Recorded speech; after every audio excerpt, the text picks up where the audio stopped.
साइका नामी खातून की इस घर में आज से 10 साल पहले शादी होके आती है।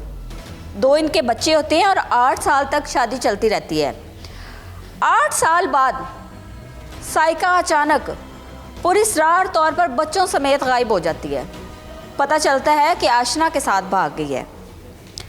शौहर जिसने इसके साथ 8 साल गुजारे थे, बीवी की मोहब्बत में इस कदर पागल था कि साइका को उसने माफ़ कर दिया और घर ले आया। यही नहीं, साइका ने भी माफ़ी मांगी थी कि मुझे मेरे किए पे शर्मिंदगी है।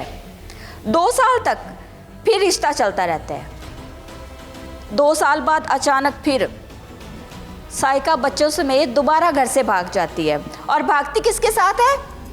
अपने होने वाले बहनोई के साथ। पहले उसके साथ अपनी बहन का रिश्ता ख़त्म करवाती है और फिर होने वाले बहनोई के साथ भाग जाती है। इस केस में सबसे जो हट के बात लगी वो ये है, अदनान नामी लड़का जो कि इसका होने वाला बहनोई था, उससे इसने ऑनलाइन निकाह किया है। और निकाह कब किया है? जब ये अपने शौहर के साथ इसी घर में अपने बच्चों के साथ रह रही थी। एक तरफ अपने शौहर के साथ इसके मियाँ बीवी वाले ताल्लुकात ठीक थे और दूसरी जानिब ये निकाह कैसे कर सकती है? यहाँ पे बड़ा एक अहम सवाल है कि अगर इस घर में रह रही है तो फिर निकाह कैसे हो सकता है? शौहर की मौजूदगी में क्या कोई कानून ऐसा है कि औरत निकाह पे निकाह कर सकती है?